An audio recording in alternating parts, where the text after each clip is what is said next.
What's up, guys? Studfit here. We have another episode of Kart Talk. I am joined by some of my good friends here. This is episode 48, so we're closing in on 50 episodes. Can't believe, geez, it's been 2.5 years or so of doing this. But I'm joined by all veterans here, members who have been at least on Kart Talk once before. And we'll start with Kareem, who's been on much more, probably more than anyone else combined. I think we'll have a sixth here person joining us, audible only here in a little bit. But Kareem, we'll start with you, man. How are you doing? How are you enjoying the game? Let the fans know a little bit about yourself, where you're calling from, and anything else you think would be interesting. I think a lot of people know you from that top 10 badge and seeing you on that ACR list every tour seems. Yeah, that's been sort of the last year of my experience. I'm from London, nice and sunny as we were talking about, so it's strange times. But yeah, the first 2 years of the game, I was pretty awful at it, I'll be honest with you. I still had strong loadouts, pay to win account, but I didn't have any guidance with how to actually play it. I didn't understand the concepts of actions, and knew nothing about spreadsheets, all that kind of sort of thing. So when I managed to adapt my skill, when I got involved, with yourself and Sammy, of course, and Frenzy fans and stuff like that, I managed to then put the pay to win account with actually some skill level. And yeah, that's what got me all those multiple sort of top 10s and stuff. However, now I'm kind of moving away from top 10s. It's quite heavy and quite taxing. So I'm like actually just enjoying. I'm not saving up bunches of tickets. I'm spending them. I'm enjoying it. I play the tracks that I like, and the tracks I don't like, I just let them go. So that's how I'm embracing the game at the moment. It's great to be back on here again. I remember last time with the Turtle Dude, who absolutely wowed me the last time, and that's when I got introduced to his tools, and they are now a staple of my Mario Kart tool diet. Adam, I'm very familiar with, and Tyler's always around, although I feel there's like 3 or 4 Tylers, so I'm not entirely sure which Tyler I'm talking to. Anyhow, it's a pleasure to meet you all. I apologize for that preamble too long, but yeah, it's good to be here anyhow. No, it's a perfect way to start. That's there's no rush here, on Kart Talk. We just like to hang out and talk about one of our favorite games. I know a lot of the members here in the community have been playing Zelda here this last week. So hopefully, for those of us who are left behind and still enjoying Mario Kart Tour, can enjoy this. Again, thank you all to those who are watching at home, either on the premiere or afterwards. If you can leave a like, that'd be phenomenal, or even better, leave a comment. It helps pop this up as we're going live or after the fact. As Kareem just mentioned, we'll start with you, Turtle Dude. One of the few people that probably loves spreadsheets much more than all of us combined. I know we all of us have been using them, but you are a mastermind, I think, when it comes to for those at home who have not heard a Turtle Dude's name for some reason. On the rundown, we talk about a Turtle Dude's coverage optimizer and some great pairings to go with some of the items. He also has been now dabbling more and more in the data mining, so we'd love to hear more from him around that. But first off, a Turtle Dude, welcome back, and how you doing? Where are you calling from? Let the people know a little bit about yourself. Thanks. Yeah, I'm calling from Germany. I'm from Mexico originally, been living here for a while. Yeah, and about the rest, I'm actually pretty bad at spreadsheets itself. I mean, my tools are web apps, so which I in real programming, but I'm pretty bad at Google Sheets and Excel and so on. So I struggle just like all the rest of you when I need to deal with that.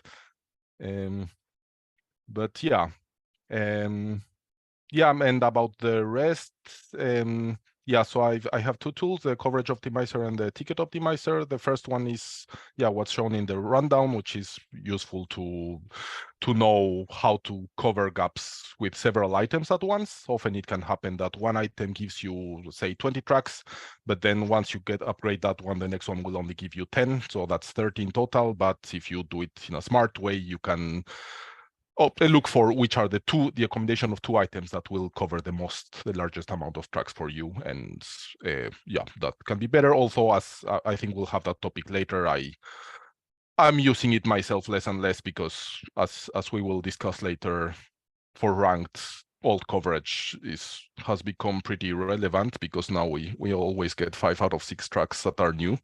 So yeah, that the alt coverage is important mostly for ACR. And the tool is the ticket optimizer, which is used for if you have a bunch of tickets and you're going for ACR, what's the best way to spend them to maximize your estimate. So that's most useful for people who hoard tickets for months and then go all in, but also for those who are doing it for the first time or they really want a particular badge and so on. So the disadvantage is it doesn't really consider long-term value, but yeah, it helps you maximize your score. Good. Yeah. Awesome. Well, no, that's phenomenal. Obviously, I think when it comes to the technology side of it, a lot of us only dabble in some spreadsheets. So to see someone that's using some of their actual skills like Python and some of the other aspects of data mining that you apply to this game, we all applaud what you do. So thank you again, Turtle Dude. Glad to have you on and hope to hear a little bit more about your experience, data mining and what you kind of seen behind the scenes of the game. Next, we'll move to Adam, who has been on before. In fact, many of you might know him from our award ceremony. As those who might have missed his first episode, he announced to the public, the Mario Kart Tour community, that he does not play with his hands, but he plays with his mouth, and that's such a phenomenal feat. He even won an award from it. So glad to have you back, Adam. What's new with you? Tell people where you're calling from and anything else you think that people, maybe you've probably since joined us, had some frequently asked questions about how you play the game and other obstacles that you've found ways to overcome. We're just so proud to have you on and so proud to have you part of the community. Yeah, thank you, Studfit. Thanks for your kind words. Yeah, I'm calling from Virginia, and yeah, obviously my situation and my story is unique, and yeah, it's like I picked up the game a little over a year and a half ago. I was actually in the ER waiting to be seen, and I was just bored out of my mind, waiting for hours and hours, and just typed in Mario, and Mario Kart came up, and yeah, it's like me and my wife started to play it together, and I just fell in love with it. At that time, I was playing with my hands, and then I realized when I got to a certain point that I wasn't able to activate the frenzies as well with my hands, so I just like tried with my mouth, with my tongue, which is definitely unique. I definitely have a large stock of alcohol wipes that I use to wipe my phone. To sanitize it. But yeah, it's just been incredible journey. I mean, I never thought I would even get to tier 80 to get the gold Mii, and I did, and that was like the biggest like worry. It's like that's gonna stop me because of my situation, and I got the gold Mii, and last week, last tour, I reached tier 99, and I was just like really really blown away. It's been an amazing journey, just all the things I've had to go through and be able to play it and the stretches like we all do it, when life experiences happens. But I think just being able to tear up every week and making the right investments. At some point, like started using the trackers, which was tremendously helpful because like, l- you know, 6 months, a year ago, it's like I just had everything in my head. And it would just keep me up at night, not being able to like, figure out which investments, how many tickets, all that stuff. And now like using the tracker has been like just a godsend. So yeah, I'm just glad to be here and just share my unique story. We all have stories, and I just feel like to have people that do things unique. We all do. It's inspiring. So thank you for having me. Absolutely, man. Well, we're all inspired by your story and excited to hear a little bit more about that as we go on.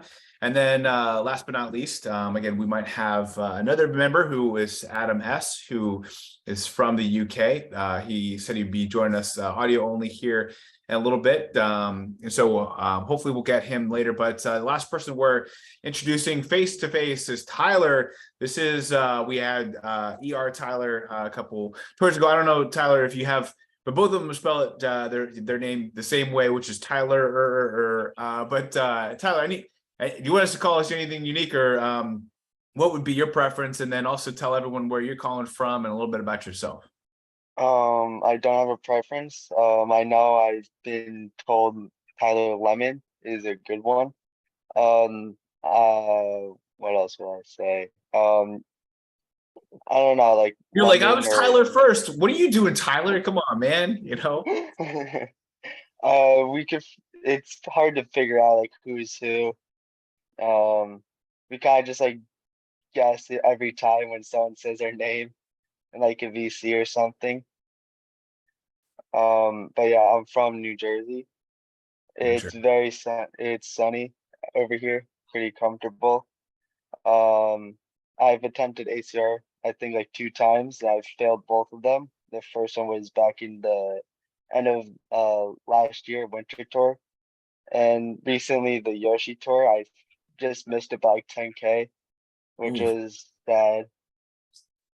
But yeah, now what I've been doing, I've just been like saving tickets and occasionally using them if I need it for ranked, and just building my account slowly to then go for ACR again when I have the time and strong loadouts. Yeah, that was a tough tour, very competitive, and so I can't get too mad about that. But yeah, no, awesome. Was there anything that you learned going for it that you feel like might help you a third time get over that hump?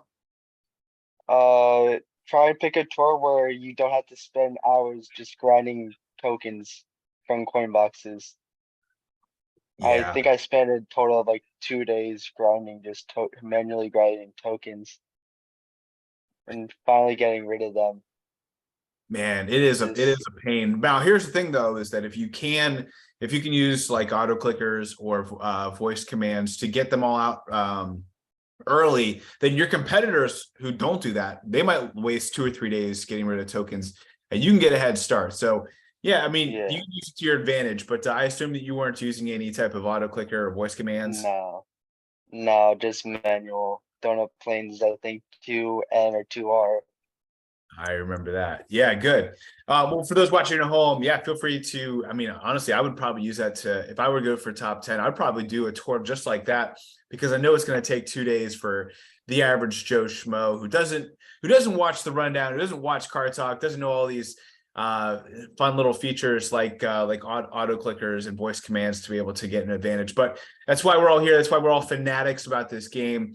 Talk about fanatics. Shout out to our boy Draco655 and his Mushroom Legacy. We got a Princess tour coming up next tour. So I thought I'd ask the question, what's your favorite Princess alt? And we had a conversation pre-show and said, you know, how strict are we staying to princesses? Are we just including, you know, Daisy and Peach, or are we expanding because, you know, Rosalina's got a crown, and we decided, you know, we include Mushroom Legacy, which now includes Pauline. For those of you who have not been watching Draco655's channel, feel free to subscribe to Draco. But anyway, what's your favorite princess? We'll start with you, Turtle Dude. What's your favorite princess alt? I'd probably say, I mean, just from the looks, right? We're not talking about value. Not skill. I'd probably say Pichukara.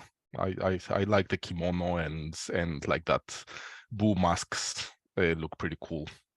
And in general, I like the Japanese alts, but I think that mask makes it look even cooler. That's awesome. Or I was thinking also Daisy Farmer. I somehow have he's all badass and just no nonsense. Yeah, I forget she exists almost every day, but it does look pretty cool in her outfit. Adam, what would be your favorite princess alt? don't really have one honestly, but I think I think Daisy Dress is pretty cool. Obviously she's a coin box and has amazing coverage in tracks.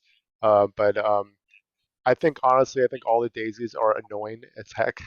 They're so loud and all that, but I just think that with the little umbrella, it's cute, and obviously, like when she does her little tricks, it's it's unique. Yeah. Yeah, yeah, no, for sure. Good point there. She does have kind of that annoying voice, but for those of us who play with the sound off, we love ourselves some Daisy. Tyler, favorite princess alt. I would probably go Rosalita swimwear. I've liked her design for a while. I could say Daisy Tigress, but I know a lot of people would just go straight there just based off looks. But yeah, Daisy Tigress is second after Rosalita swimwear. I like it. I like it. Kareem, favorite princess alt. Well, I was going through them all, and I found myself being very much drawn to all the Rosalina. I didn't realize it, but I'm a Rosalina man. And not, I mean, swimwear's like, you know, the obvious one, but actually, I think Fire Rosalina, I don't know, there's something very classy about her. I think she's very, very cool. However, also, when I think of Vacation Peach with that big hat and being like that first coin boxer I had, she's very, very cool as well. I know she's a bit outdated now, but she's very, very classy as well. So it's between those two, but I think I'm gonna have to go with Fire Rosalina. Fire Rosalina. Okay, all right. Yeah. I get it. I appreciate it, man. I probably would go with Peach Vacation just because of what she. I mean, I wasn't never really a princess fan, but I don't know. There's something about that hat and just what she means to me during my Mario Kart tour. Like I don't know. There's something about there back when she was like the coin box queen of all queens. So she just had such a dominant streak there to start. That if anyone wins my award, it's gotta be her. And yeah, I think she's just classy too. Gotta like that. All right, well, let's jump into the Mii Tour. We got some questions from our members about obviously the Mii Tour, the Princess Tour. We even have some questions about data mining and state of the game as well. So we'll get into all those today. First off, we'll start with the Mii Tour. You know how every tour we do a Mii check, but it's even better to do a Mii check on the Mii Tour. Just kind of like a state of the Miis. You know, where are we at with the Miis? So, I mean, what is your personal strategy with the Miis? And I have some other follow-up questions as well. But in general, what's your strategy with the Miis? And I feel like I have to start with you, Kareem, because you put your flag in the Miis and you've been standing there on top of the Mii mountain. But tell everyone a little bit about your strategy with the Miis and kind of how you've been approaching it. So my strategy was this, basically any plus skilled Mii that came out, yeah, was just takes immediately to level 8. And so that was how it sort of initially it didn't quite go that way because I obviously took, I'm trying to think how this worked out. I think the first one I randomly did Yoshi for some couple of races and realized actually that was a bit pointless. This is early on, the base points weren't that big a deal. So he was sat at 8 single capped and I never used him.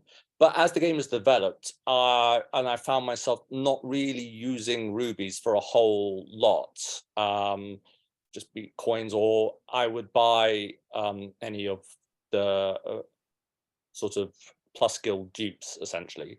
But then I also had some driver tickets. So any plus skilled Mii I have at level 8. So Larry that just came out and Morton were immediately taken to 8. And my whole concept is I will get every plus skill Mii to 8 quad capped. And every now and again, there may be an individual one. So I do have Cat Mii at 8 double and Goomba at 8 single, because they gave me like 3 tracks for Goomba, like 6 for Cat Mii or something.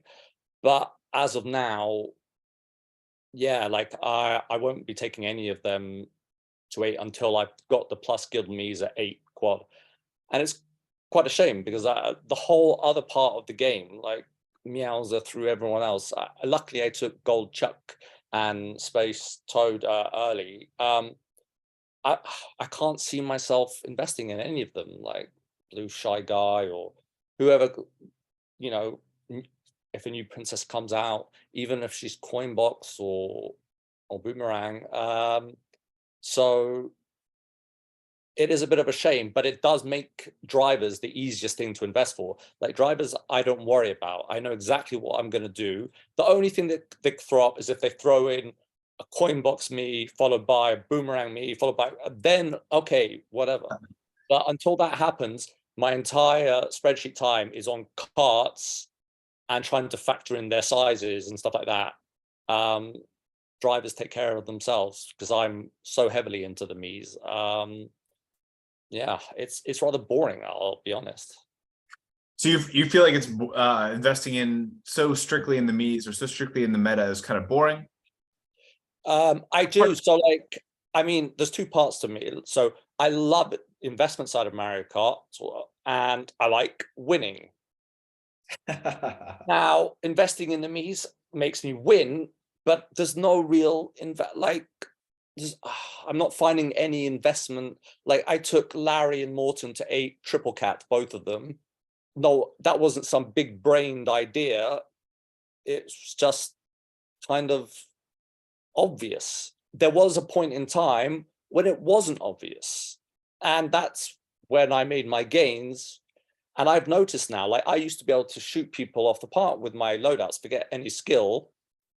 That's plus the inclusion of premium challenges, plus and whatnot. I'm noticing now that people are getting a lot closer to me. It's nowhere near as easy as it once was, which is great, but it's because everyone's following the same path, kind of really, with the exception of Draco and some other people. And I'm sure there are others who still invest in other items. But if you are a whale, you're largely going to be following a similar path to myself, drivers wise anyway, which is a little bit boring. Then that's somewhat fair. I will say, just as a counterpoint to that, prior to the Miis, we were all following the same meta anyway. When you think about Coinbox drivers, we were all investing in the King Bob-ombs and the Santa Bowser. We were all investing just Coinbox only and maybe Boomerang or Lucky 7. But I actually feel like back then we were literally all following the meta. At least this gives us, at least starting last summer when we had all these plus skills and then all these Miis all at the same time. I mean, for myself, I still have, gold Yoshi, gold something, and even gold charging Chuck at lower levels because I ran out of tickets and couldn't invest in everything I wanted to.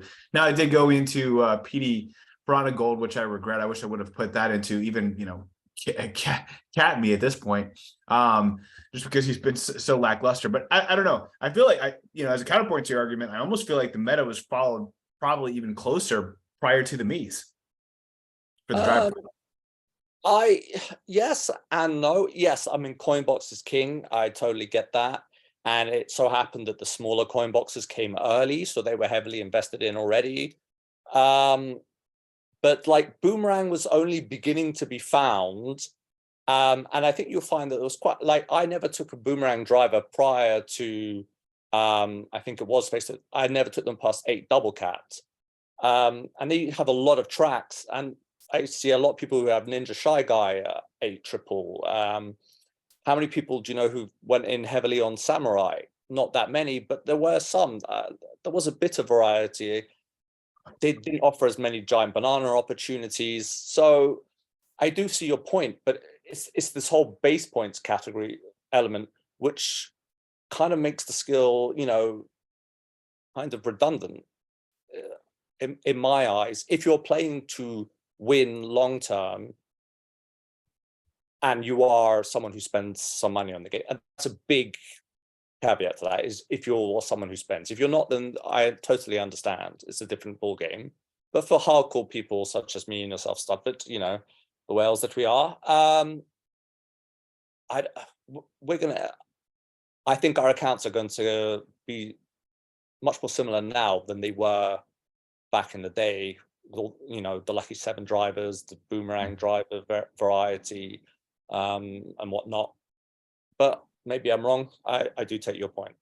I do feel like some of that has to do with just the fact that we've had level 8 for as long as we have. Not that I'm wanting level 9 to come out, but like I do remember when level 9 did come out, you know, or level 8 came out. You know, I think that lead just became, you know, pretty wide. That was by far the widest lead that we could have, and that's one of the reasons why I made a couple top 10 runs not long after that move was made, because I knew that I had a pretty good, you know, gap on people. But after now, I mean, you could have someone like a good example a couple weeks ago had, you know, Wootmoo on here who had saved for like 6 months and then dropped all his tickets in on one tour. And, you know, I don't think he paid anything for outside of Gold Pass. So, you know, I think there are a lot of players that could catch up to, you know, people, because level 8 is where it's at. But I'd be curious to hear from, you know, kind of the other side of things, more on the data side from a Turtle Dude. I know you have a coverage optimizer, and I think I even reached out to you saying like, hey, what would be the options of just looking at Miis? And I mean, how are you kind of processing the Mii meta and where we are in the game with Miis? Yeah, first of all, before I start with that, I'd like to agree with Karim on his last point, because I think in the game, like there was a long time when, yes, people knew to invest in Coinbox, but there just weren't that many Coinbox drivers, and as in 2021, you could still do great with Blackbirdo and Pitch Explorer and so on, and then there was that phase where we were getting a Coinboxer after the other every single tour, and then actually it was too much. Like you really couldn't invest into all of them, so you actually really had to look into the coverage and see, okay, which one is helping me the most. And so it wasn't an easy decision either. And I guess now it's a no-brainer that everybody should invest into A+ skill mills. But yeah, coming back to my own approach, I don't know if it's from the data side, actually. Yeah, I guess in my case, it's a bit particular, because I mean, for a long time, I was playing fairly casually. Then I started saving for my first top 1000, which was the Piranha Tour last summer. Back then, I was in tier 50 something. And then after that, I started saving again for my first top 100, which I did in the Mario Tour last March. So I have exactly 2 ACR badges, one top 1000 and one top 100. And in all that time, I didn't really spend outside of the ACR runs. And now, after I did the top 100, I've slowly started accumulating more tickets and thinking what to do. But I haven't really invested into any Miis, actually. I mean, I had question Blockhead at 4, but just because all the dupes I've gotten. And for my top 100 run, I took the Spike Mii suit to 8-4. Wow. Because it was really amazing on that tour. That's the tour when it came out, and also it had really good tracks. Like most, I don't know, on the rundown, you guys said that, Antilev said that it was one of the best starts ever, because it had lots of pretty much only new tracks. I think since then it's lost a bit of value. But yeah, it's cool. It feels good. Like recently, I think last week there was this track where there were no plus kills at all on the top shelf in ranked, and I had my Spike suit at 8-4, so that felt really good. Yeah, but that's not an approach I would recommend to most people. So I guess now that I'm not saving for ACR anymore, and I'm just going to focus on ranked. I'm getting the gold Mii suit next week. So I still haven't quite decided what my strategy is going to be, but yeah, it's true that I'm a bit reluctant also now to invest in other Poochy and Toad Tourist and so on, because it's just unless they really get amazing coverage, it's just not worth it. But I still don't really know. Yeah. So let me ask you, let me put you on the spot. So when you get the gold Mii suit, will you invest in them right away? Just a little bit, take them to level 4, or just keep them like all your other Miis outside of Spike? No, I think if I need it, I will invest into it, just because it's clear that they just keep buffing it, and they don't have plans to stop. But but I will only, I mean, I could take it, I think, to 8-3. Now I have enough tickets, but I think I'll only do it if I really need to for ranked. In general, I'm of the philosophy that I don't invest preemptively into stuff because you never know what will happen next week. So yeah, as much as I need. But you have all the other base points, just to clarify. No, I didn't. I mean, also when I was saving for top 100, I didn't really. I wanted to keep a big stash of rubies for which I actually used at the end also for my top 100. I bought, I think, 3 things from the Spotlight shop that filled good gaps. So I've been buying a few here and there, but I have sort of roughly half of them. Okay. If someone wanted to follow that strategy, how many rubies did you have it going into that tour? Would you recommend?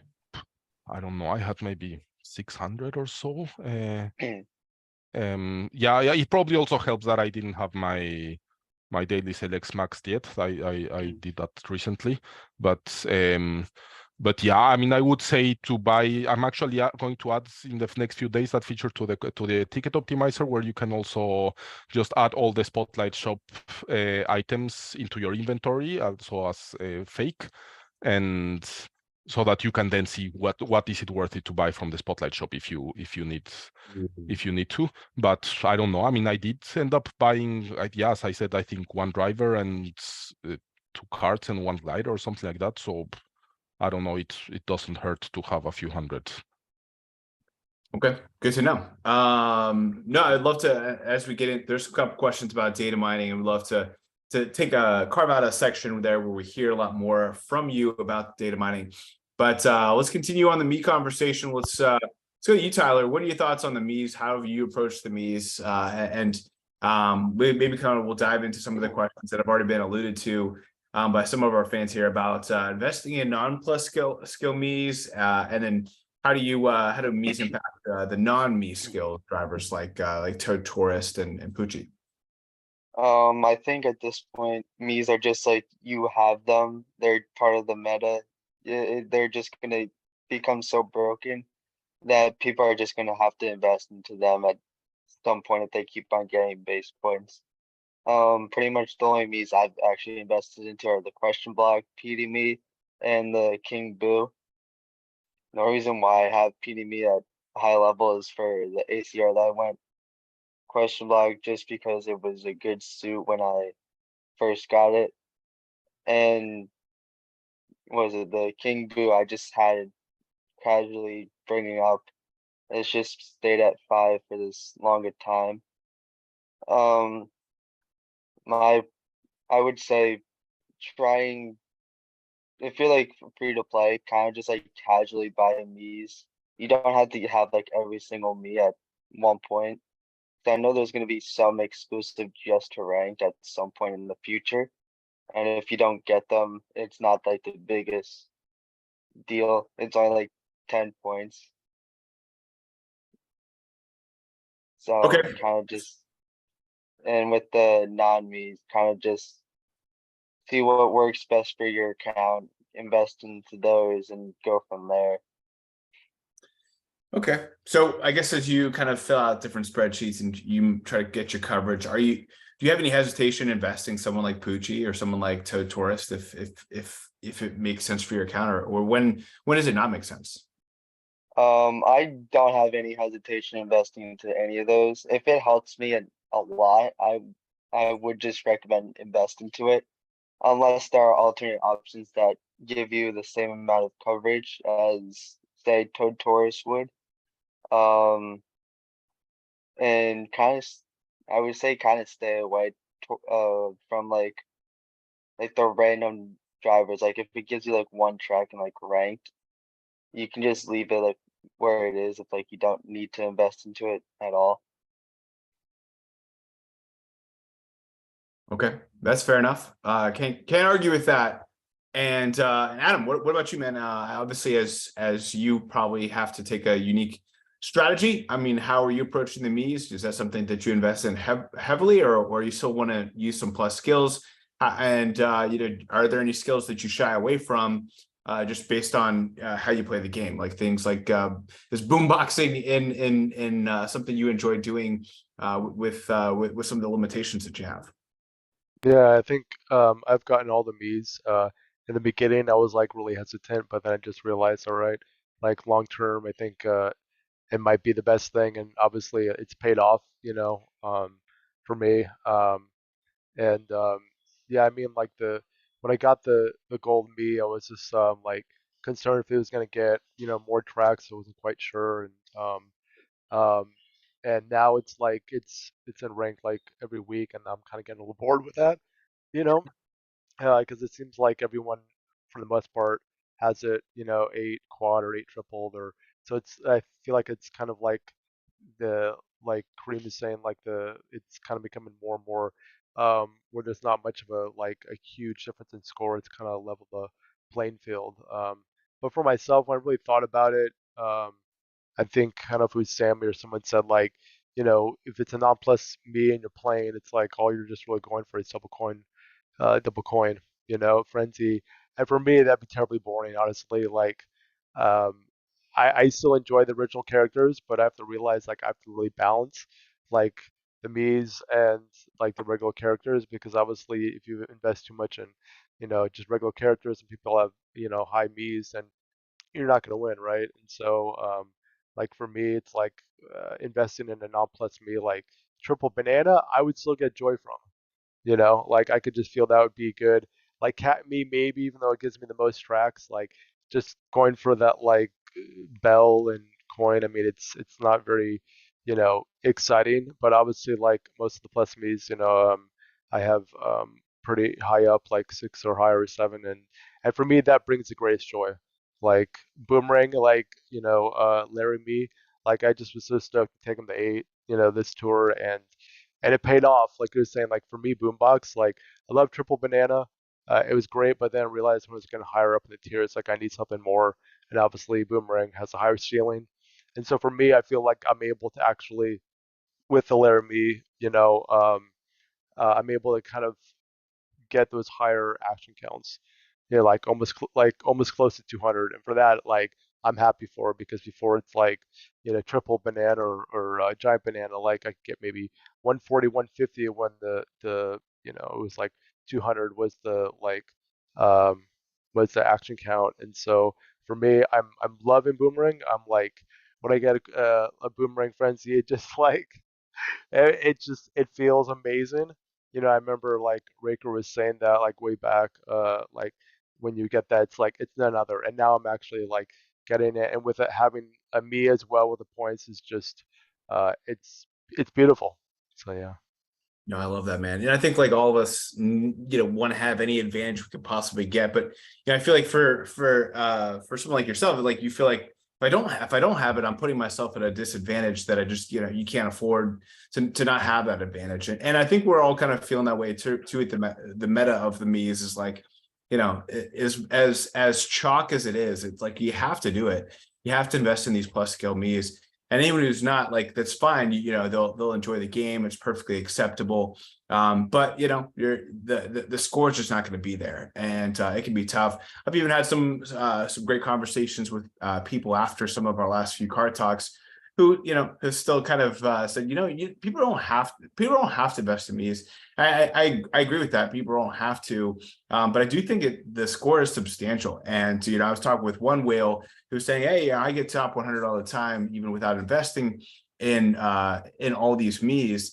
And I think that a lot of whales can have a lot of wiggle room. They can get away with not having it. But I think for especially for players who are not whales, like it's really hard to compete unless you have some kind of advantage, unless you have something to kind of level that playing field, which is kind of where we're at right now. One question, kind of going back to similar to something we just talked about, with 2 sets of tracks coming out every single tour. Like for instance, I think this tour, like 5 out of the 6 ranked tracks, and it's been 4 or 5 here for the last couple of tours, have been new tracks. And so it's really hard to keep rely on these trackers if we get new tours, and every tour the ranked tracks seem to be almost all new tracks. So with thoughts on your processes, it seems like between Kareem, who's recovering top tenor, and Turtle Dude kind of plans around ranked at this point. I mean, how are you guys in general approaching ranked, knowing that you're going to have at least 4 or 5 of the new of the ranked tracks going to be new tracks and stuff that we weren't anticipating as well? Does that make investing in new items even more important, or how are you approaching this?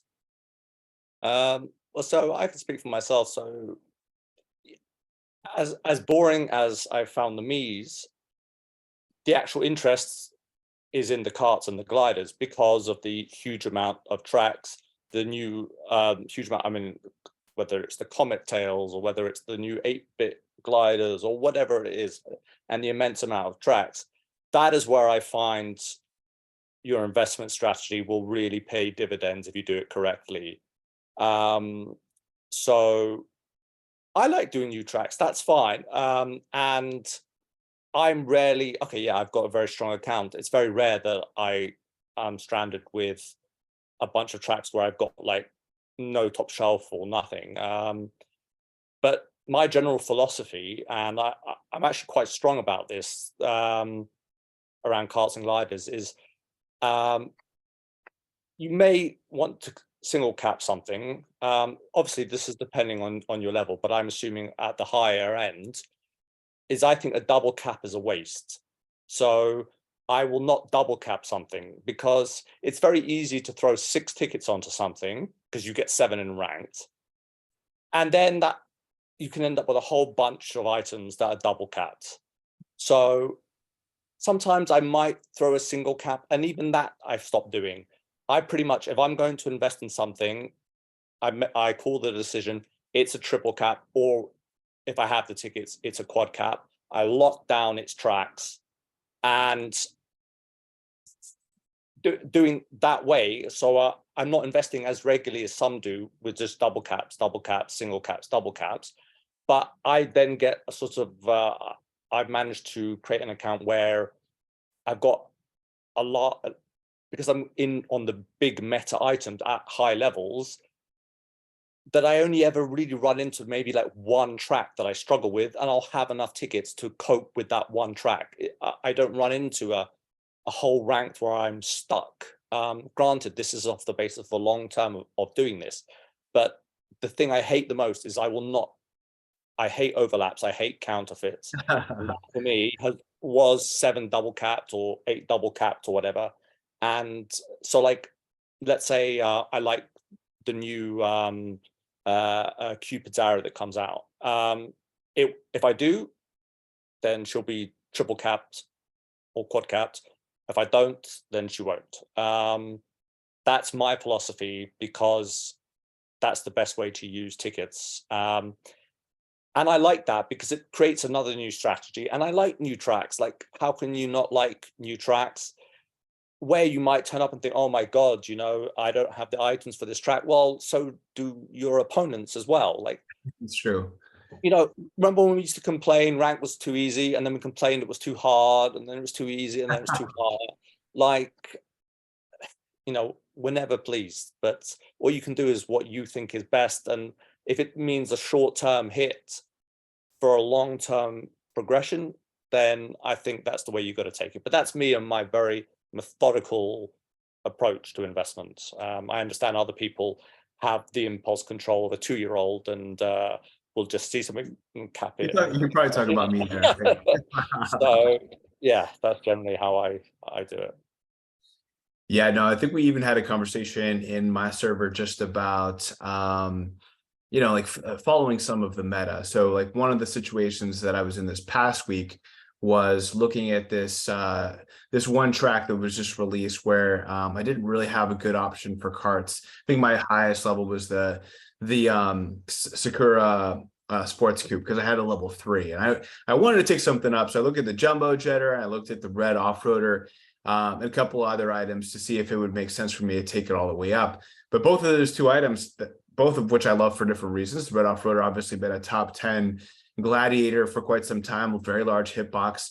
And then the jumbo jetter, I really like the look of it. I like these original items, and I fly a lot for work. So thought it'd be kind of cool just to be able to invest in it. But I looked at both, And the red off-roader would give me 3 tracks at 8 double, and that's kind of where, as like a bare minimum, if I'm going to take something up, like that's what I'm going to take it to.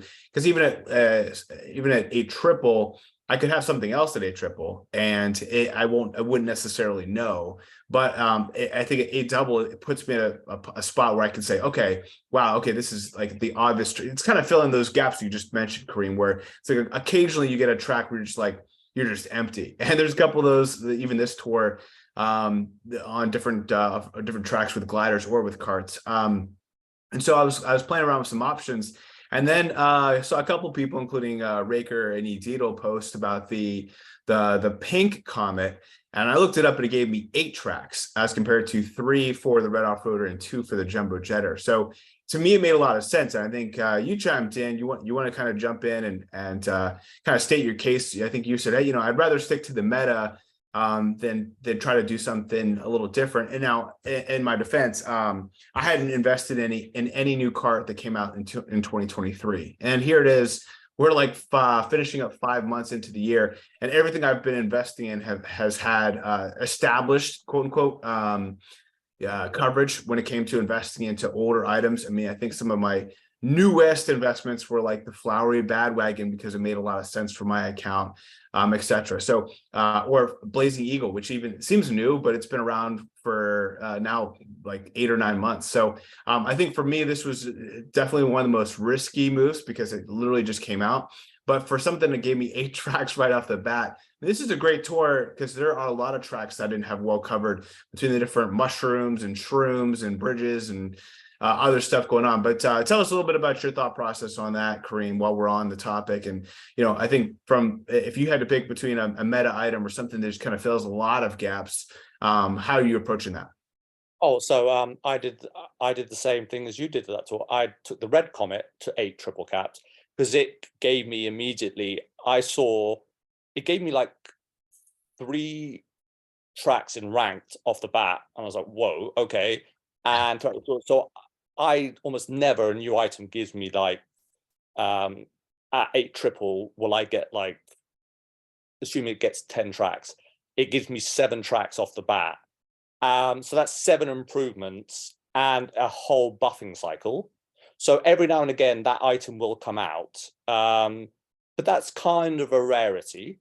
But when it does pop up, as it did so in the case for me with the red Comet, for you it happened to be the pink Comet, I've noticed our carts always, we're definitely zigging and zagging. You're in jukebox buggy, I'm red off-roader, you're 8-bit 1-up mushroom, I'm 8-bit super mushroom, like you're shielded what's it called? Yeah. And you know, and hey, that's great, that's terrific, that's the way it should go. That's what we can get with carts and gliders. Like I know, like whenever you're preaching about I said preach, I mean I don't mean it in a bad way, like when you're going through the top 10 and we know what your favorites are, they're none of the ones that I have, which is awesome, which is so good. Like I remember back in the day, or a few weeks back, it was Luigi's Hat Balloon versus Mario's Hat, and you slightly favored Mario. I'm like, what? Luigi's Hat Balloon does so much more for my account, and that's fantastic, and that's absolutely the way it should be. But in general, meta all the way, unless only early if it's maybe like a new off-roader, which I did do, or it's like the pink or the red Comet tail. And if I do that, I'm not double capping it. It's triple or quad, and I'm locking it tracks for the future. And it will definitely get some use. 100% they're going to be used. So are these whale problems, or how are you guys approaching ranked and investments like this? Would you guys want to chime in? Yeah, as you're talking, Kareem, I'm like, I'm in between, I don't know, like a dolphin, maybe a whale, I don't know, honestly, but I'm becoming more and more like my loose play where I just take some into 6 double, and I thought that was pretty, like, that was pretty much like something I would never do. I'd be like almost like Sammy playing like slow, maybe like 4 single and like waiting for the buffs. And for me, it's like the jumbo jetter I was excited about. Like I know the hitbox is wide, and for me that like helps me out dramatically. And I like you Studfit like an original item is really it's cool. You know, it's like, and so took the 6 double, and I'm glad that I didn't 8 triple because the red off order's on there, and I've, you know, the red off order and 8 quad, and so for me, I'm going back and forth in my head because I like what you're saying, Kareem. It's like, you know, if it gives you certain amount of tracks in the very beginning, you know, take it up high, and I like the comments, the white hitbox. It's for some reason I really enjoy playing with it, but for me, it's like the pink comet does nothing for me this tour. And I was debating about buying it. I'm like, ah, it gives me nothing. I'm not going to buy it.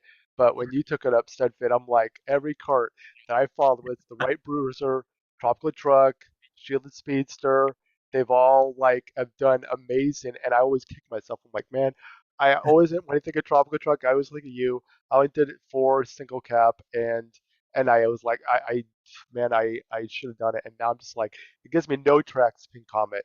But I am debating about buying it, and I mean, like, but it's just, I feel like following you at times is really helpful. And now what Kareem is saying, it's really interesting because I don't want my tickets to be counterfeited. And I always thought about doing something like 7 double or 8 double. And I've never really done that. I've only seen like, you know, you and Carlos do that, and so it's really interesting. But yeah. So, I just, and for me, like carts, like Kareem was saying, like towards the beginning, like drivers are kind of boring, and they kind of are for me. I mean, the gold charging shuck is the only one that's like really exciting for me that I'm still waiting to take the 8 triple, which it's long overdue. But the carts, I think for some reason they're more of them, and it's more interesting myself. So yeah. yeah, you know, I think there are like different tiers. Like I don't have very many things at 8 double, and that's why I put it in the spreadsheet, because if I have something at 8, it's either going to be triple or quad. But then, you know, I kind of have like these like tiers where I'll take something up to 7 double and then wait. And before I take it a little bit further, and for not everyone, it's level 7. So that might be level 4 for some people, or level 5 for some people, and their level 8 is their level, you know, 7 or 6. So don't get too hung up on the numbers. But for me, I have like, you know, there's like level 7 double uncapped is like perfectly acceptable for me as like a minimum on every single track. But then the items that I'm trying to like, you know, wait on, like there's times where I'll take something up to 7 double that's like a little aggressive, like I think I did with like the flying flappers or something, and I said, and then I waited, I said, wow, this is terrible. This is like, so I didn't take it up, so it's just sitting there at level 7 double, and occasionally it comes back in rank and it really helps me out. But you know, I did that with a couple of other carts. I just happen to be saving a lot of cart tickets for whatever reason, and just waited and waited and waited, and decided to pull my trigger on this specific one, partly because we're ranked. I do have to win. I'm literally winning by like 20 points in ranked right now, and I don't feel like doing any of the other tracks at all. So yeah, we'll see how it goes. But I mean, how are you guys approaching it? I appreciate that, Adam. How are the rest of you guys approaching that? Sorry, before I know I've been taking up most of the airtime, I just want to say that maybe something you might, I don't know if this is right, someone may prove me wrong. Those ones that you're taking to 7 double, like you may be better, perhaps, because you're only talking, you know, between, you know, 490 and 595. So roughly 100 base points is going to equate to not a big score difference. But those 5 cap tickets, if they don't work out on that item, they could be very useful somewhere else. I don't think spending those 5 caps as just a, you know, they need to be those 5 caps need to be a part of something bigger, is the way I'm trying to sort of say it. Like Yeah, I wouldn't say it in a different way. Are you you mean like if I take something to 7 double uncapped, you actually feel like it's good because it's just like 5 tickets could be, you know, half of a triple? Well, no, I'm saying the other way. So if you are just plugging a gap and maybe you want to plug it with 6 double, I'm saying plug it with 6 single, because the difference between what you will get, because remember, karts and gliders get like a lot less points than the driver. The points difference you're going to get on that track at 6 single versus 6 double is actually very small. So save those 5 cap tickets and then use those 5 cap tickets on an item that you know you are going to triple cap or quad cap. because 5 cap tickets are valuable. I mean, it's 100,000 coins. It's almost a rank's worth. So I wouldn't use 5 cap tickets just to plug a hole per se. Gotcha. Yeah, I would save those for something more substantial. I hope that makes it clearer. No, I think so. I mean, for me, it is 6 single, 7 double, and then 8, triple. That's kind of like how I set things. That's why when I plug things into the spreadsheet, I plug right in between those, almost kind of like you think about if you're placing bets, if it's like 6.5 points. I'm kind of putting it right where there would not be anything, where there's a gap, and kind of see if how many tracks something gives me. So I think I think I understand what you're saying though. And for my 6 might be someone's 4, and other, yeah, for sure as well. No, awesome points there. What about you, Tyler? I mean, for me, all I just do is pray I have something for that track, because with me, I don't buy a lot of the newer items. Like I won't just, because I don't always have the rubies to get the newer items. Because sometimes I'll be covered on that track, and then I'll have a track where I have a tier 2, and I have enough to get a glider that I know that I want to level up in the future. So I'll buy that, and then I'll use it there, and then I'll eventually level it up to like 6 or something, and then I'll go from there. But with last week, I bought the Larry Mii, the previous tour, and I left it at 1 hit. It got the 1 track, along with another cart that I just don't have leveled up. I just randomly got. So I had a level 1 cart and driver with a level 4 glider. I was like that, and I was annoyed by it. And if I actually had the tickets available to like bring Larry me up, I would have done that. But looking at it, I just put, I think it was like 3 tickets to Gold Chuck to bring it to 6 from 5 instead of having Larry me at level 3. Mhm. And pretty much this week I'm destroying everyone. I have like a 23k lead on everyone, Nice. and I still have stuff to gain. So I'm just sitting waiting to see if anyone else will improve or not. That's awesome, man. Good. I think I'm trying to think of what else is kind of happening in the Mii tour before we move on to the Princess tour. Obviously we have a lot of these Shroom Bridge. What do you guys think about the new track? I mean, do you enjoy it? It kind of reminds me a lot of the highway, Toad's Turnpike. But Sorry, before we move on, I still had wanted to say something about this 6 these cap tickets thing that you were discussing with Karim. I think that's interesting, and maybe for the viewers who are maybe on the lower spending range, I think it's the opposite problem. Like I know a lot of free-to-play guys. I myself, I'm Gold Pass only, but I know a lot of people in the free-to-play community, many of which have also saved for top 100 and so on, and they have the opposite problem, that they always have too many cap tickets and not enough level up tickets, because I guess if you win in ranked, you still get the same amount, but you get a lot less level up tickets. So actually many of these who are also really good players have lots of items at 6 triple, for example, or 4 double. So yeah, I guess that depends on your playstyle. And I also just quickly wanted to say about the original question, now that we have all this problem with, well, not a problem, but that most of the ranked tracks are new. Yeah, I mean, I myself, I've been thinking about whether it's still worth it to look at trackers too much. And if you only focus on ranked, for ACR, for sure, it's important to fill the gaps. But for ranked, I mean, we have 300 retro tracks now, and if only one of them comes back every tour to ranked, then if you feel a gap because you're missing something on a cheap lagoon, the odds are that it will come back to ranked in 3 years from now. So yeah, that makes me a bit more skeptical. But then again, Nintendo might change that anytime. I mean, it's changed a lot over time.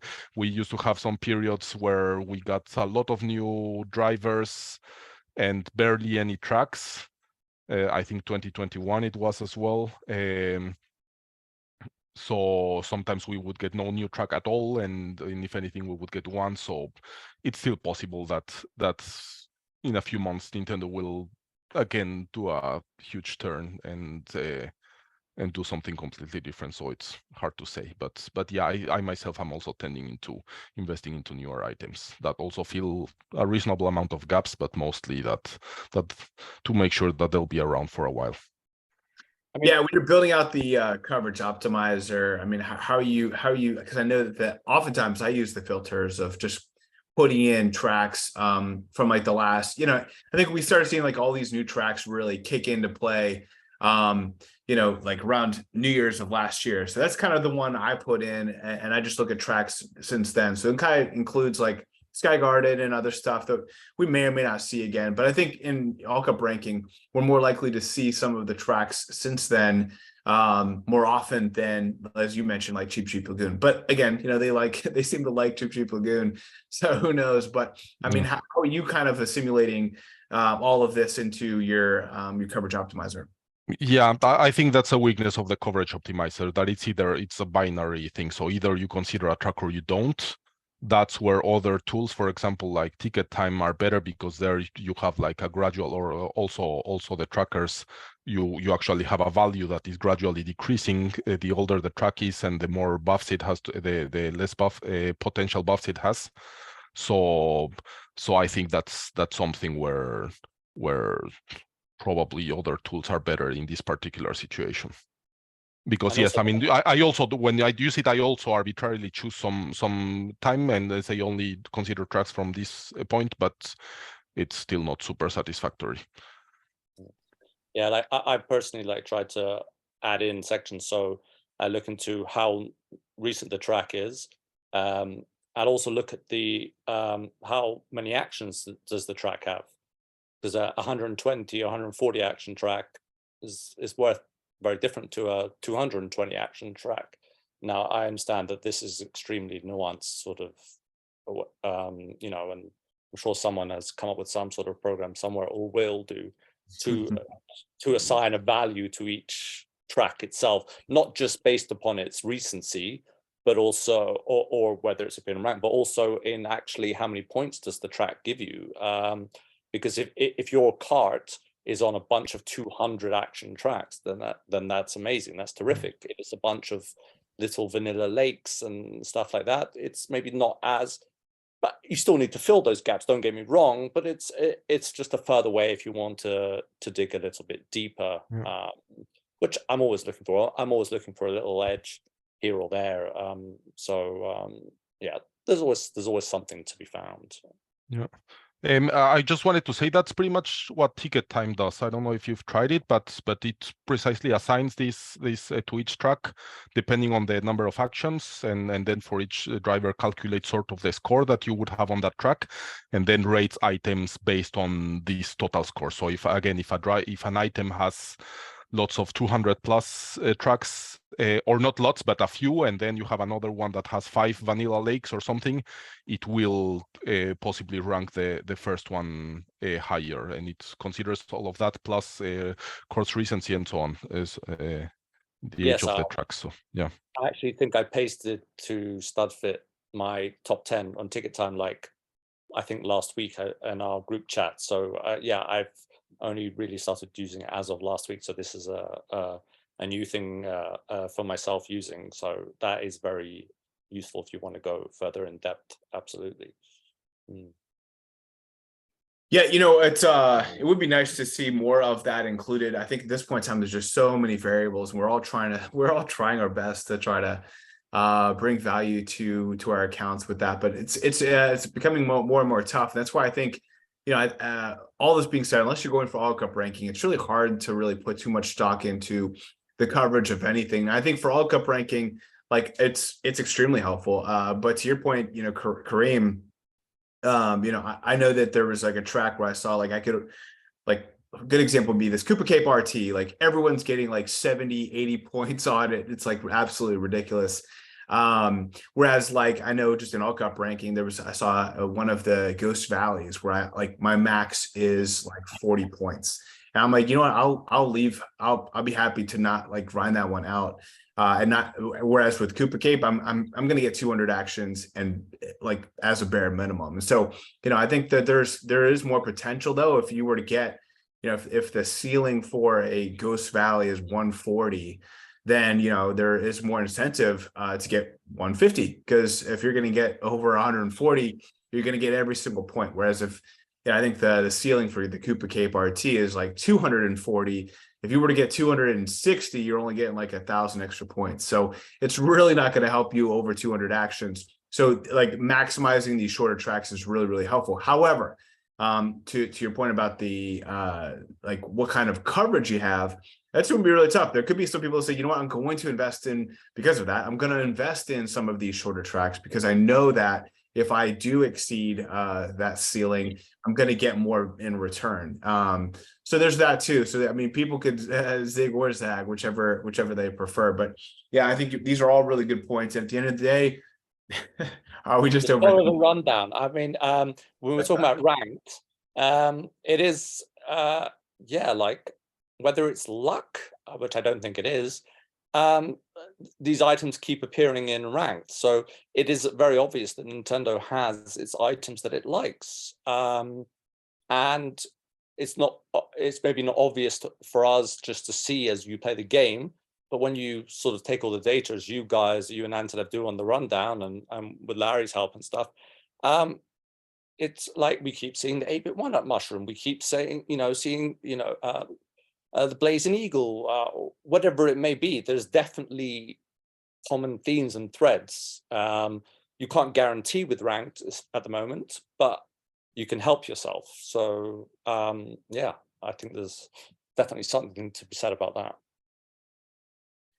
Yeah, that's part of that is having to do with the predictive aspect of Antelop's algorithm. And he and I, behind closed doors, he and I have debated, like, because we get criticism, hey, oh my gosh, this thing I'm using in rank this week, how come this isn't very high? It's like, and we're like, well, they can see it, they can see it on their own screen that they can invest in it. But what we want to do is, like, what they can't see, which is the future. Let's help them there. And so kudos to Angelo for putting his foot down and fighting for that, because he's done a phenomenal job there. Let's move into the Princess Tour. One of the questions we have right off the bat is It's SM Games asks thoughts on why Daisy Mii doesn't follow the pattern of having the same skill as her original counterpart. Great question. She's got these triple bananas, and certainly the original Daisy does not have triple bananas. Why do you think that is? I feel like it is because with them adding the pink Mii, we're giving that heart. So it'd be kind of weird if they just introduced 2 heart drivers at once. Even though I think they have added 2 of the same skill together, I think they would just find it weird to put like Daisy and the pink Mii together as heart in one tour. And along with the color of Daisy. Sorry to interrupt you. Oh, I apologize. I was saying, didn't they give like No. 4 doctors the pill skill at the same time? I think so. Which was a bad I think it idea. was like, I think you're right, Tyler. I think you're absolutely Yeah. right. I think they learned. Yeah. I think they learned from that because they had 2 different tours where they had 2 different sets of doctors introduced. I think all 4 of them got the same item, which is a little weird. And also with the color of Daisy, it looked a lot like yellow. So I feel like they're trying to match kind of like the color of like the Misu with like a skill or something. Yeah, I mean, I can see that. I mean, I think is like it's hard, It's like if you gave 2 bubbles, if a tree falls in the forest and nobody hears it, did it really, like, does it really matter? It's hard. It's like one thing if they were to do double coin box, but double heart, I don't know the concern is as important. I'm pretty sure they rolled a dice and it just came up with banana. Like, I do like Tyler's idea about the color, though. I mean, that's really the only way to explain it. I mean, I think like if they have triple banana, more people are gonna obviously buy it and invest it in, at least the people in the higher tiers, right? Because I mean, I would definitely invest in a triple banana as like a non-plus skill me you know, that would actually make me more excited if, you know, I don't know, Morton Mii wasn't that great, but I know he obviously will. So I don't know. It makes me more excited when there's more pluser skills, non-Miis, and the hard I just ignore it, like, you know, most people do. So. Except multiplayer. Mm. No, yeah, good, certainly good points there, guys. Good. Well, the other question that I put together for the Princess Tour, I would love to just kind of get your thoughts on the Princess Tour. I know Kareem, you just watched it for the very first time here before we joined. But what's your thoughts on the Princess Tour in general? I know they've been kind of like lackluster with some of the tour names, just kind of coming out and just saying, hey, you know, it's Princess Tour, Bowser's Tour, Mii Tour. It's all these tours that we've seen before. Not sure we've really seen a Princess Tour. Thoughts on the Princess Tour name and what you're looking forward to the most next tour. All right. So for me, a bit boring. Like, I don't care. They could call it Tour A, Tour B, Tour C. Okay, not quite that, but I want to get on the tracks and I want to get the scores that I can get. And I traditionally like sort of Princess, you know, tarmacy tracks, because for whatever reason, I feel that I can manipulate the kart better. I can get my mini turbos in just how I like. It feels like I'm on a proper, you know, well-gripped track. I'm not an overly romantic sort of player, you know, who wants to, you know, Sammy, who spots, oh, look at the hue of that, you know, cloud, or, and hey, it's amazing. I love watching that from, and you know, he is the music and all that. And I'm just about like, what can I do with my account to get the highest score, which is a very boring way. I should really rethink how I live my life. But yeah, so whatever happens will happen. I'm never going to be high on a tour or low on a tour. I'm always going to be in the middle doing what I can. Saying that though, when I see a Cupid's arrow, which is, you know, here's major props to Sammy, who you know, basically was the one who got me to invest in the Cupid's arrow, a cart I absolutely love. So that's genuinely a cart I'm thrilled. I mean, a Cupid's arrow and maybe a an off-roader are the two carts that float my boat, if you will. And so that I'm very excited for. But everything else, I will take in my stride. I'm not going to complain if there's this ult or not this ult. Is there, should have been a DK here? Should not have been a DK there. I'm easy to please, I suppose. Just the way I take it. I just want to score high points. Yeah, I'm with Kareem there. I don't really have a long tradition of playing Mario games, and I mean, it's cool to see the new tracks, but I don't really. I mean, now people were very disappointed in how the faces of the Daisy and Luigi statues look in the new track, and I also admire that level of attention to detail and being so invested in these things, but I don't really care. And I mean, let's see how they play. I think it's also much more important that that the track is somewhat playable, not like the Piranha Plant Cove 3. Yeah. As cool as it might look, which it doesn't look so cool either, but yeah. I think it's a bit of a shame that they didn't call it Wedding Tour as had been speculated, because it would have been cool for Peach Wedding and Daisy Ferry to be the spotlights in the Wedding Tour, but it's fair enough. It is what it is. Yeah, I'm with you there. Other thoughts on the brand new Princess Tour? Honestly, I'm just happy to see a few new tracks. No, as long as they play nice, like what Turtle Dude said. As long as they play nice, I don't care about the minor details around the track.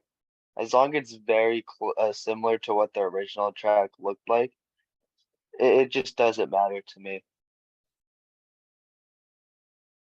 Okay. Well, good. I mean, I'm actually pretty pumped. It was interesting. I made this investment in the pink I've already talked about a lot, the pink comet, but now I'm like, oh, dude, I could get some princess tracks out of this thing. I could see the pink theme going really well, or some of even the red I could see doing pretty well as well. Ultimately, I'm pretty. I think it'll be a fun tour. I think we'll all enjoy it. I think it'll be something we all can get into. But one of the other questions I had was players love this Cupid's arrow, and it was a special item released, or special pipe item that was pretty beast last year. However, gold carts seem to be a dime a dozen with unique coverage, with little unique coverage. Will you invest in the gold or silver Cupid's arrow? And have you invested in any gold carts since they've been released? What do you think on gold items? I think they're just releasing them like so many so fast. Like they're just putting one out at 1 or 2 or sometimes even 3 out like every single tour, that they just cannot focus on one to give certain buffs to. Like I think they're just giving them, all right, you have a track here, you have a track there. Like they just don't focus on one. They just scatter them around and they just end up doing bad because of it. And with the silver items, it can go either way. Like we've only seen like 1 or 2 silver items. They might just focus on those, see how they do, and if they can give them like nice coverage for people, they might continue to do more. I would say for myself, I can say in terms of gold carts that I've invested in, I can't think of anyone post the gotcha removal. So I've got, I say I don't double cap things. I've got the gold trickster at 8 double capped. But the only other gold cart I can think of is obviously the little gold bullet blaster, but that's just so small, I won't go near it. However, the gold Lunar Cruiser did pop up on my radar a couple of weeks ago as potential, but I can tell you right now, I will not be investing unless for some, a bit like how the Red Comet did, unless one of those 2 parts covers like at least 5 or 6 tracks, 4 potentially off the bat, I will take them to level 1 and I will put them on the wall and wait and see what happens. They treat the gold one so badly, so much so that even that if a gold off-roader came out, I would be questioning what to do with it, which seems unthinkable given the past. So I don't know why they've done this. It's so stupid. It really is. I think the gold eagle isn't that bad either. That's true. I was reading about it, and it's also big. But so about this next tour, so there is speculation from the data mining that because of these banners have, well, not data mining, but these images released that are given to Carlos and so on, there is no banner for the gold Cupid's arrow, I think, and people are thinking that the gold pass reward will be the gold bells. So many people think that it will actually be a spotlight item, which would maybe give it a different value. I mean, we know that gold pass rewards are trash, and same with rank rewards mostly. But we don't have many gold items, I think, that have debuted as spotlight, so that might make them. Yeah, and it might be worth it to get it also because gold items are much more rare in the spotlight shop, so it might not come back soon. And if it does turn out to be good, I don't know whether I would really spend 70 rubies on that, but it's worth thinking about. Yeah, so go ahead, Kareem, by all means. I was going to say 8 triple caps it is. Instant. Yeah, no, maybe this is a good time to tell us a little bit about when you say like the banner, what does that mean? And I think we'll have some data mining questions that we'll get into here in a little bit, but like, could it be a gold pass award or something? Yeah, I think it could be a gold pass reward, but there's also the gold bells, with which usually we get. I don't know whether we've gotten 2 new gold things at the same time as gold pass rewards. Yeah, but I think we can be sure that it's not a commemorative, of course, and it's also not in the wait. No, what did I say? No, So I'm not a confused rank. now. Yeah, no, because actually, if it were in the Spotlight shop, there would be a banner, right? Yeah. No, then I'm not sure what, or maybe there is a banner. I know I can't remember, but I've definitely read it at several different places on Discord today.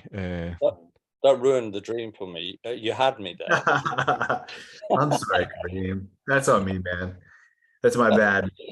No, I appreciate you walking through that. I think that's this is probably a good time to chat a little bit about some of your data mining experience. No, sorry, Oh. I take it back. There is a banner for the Gold Cupid Arrow, which means it will probably be. And actually, I think Carlos confirmed that it will be Spotlight in week 1 and 2.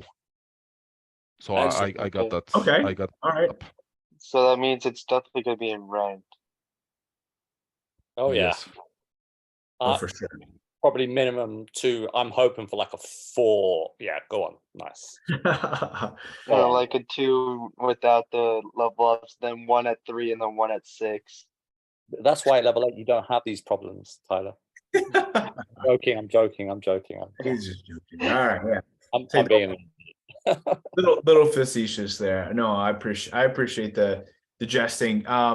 Good guys. I mean, I know some of you watched some of the preview of the Princess Tour. Other thoughts on the Princess Tour before we get to 2 of our remaining but also very important topics? I don't know, guys, and I think that probably will lead us here into Raker's question, because I think, like, I watched.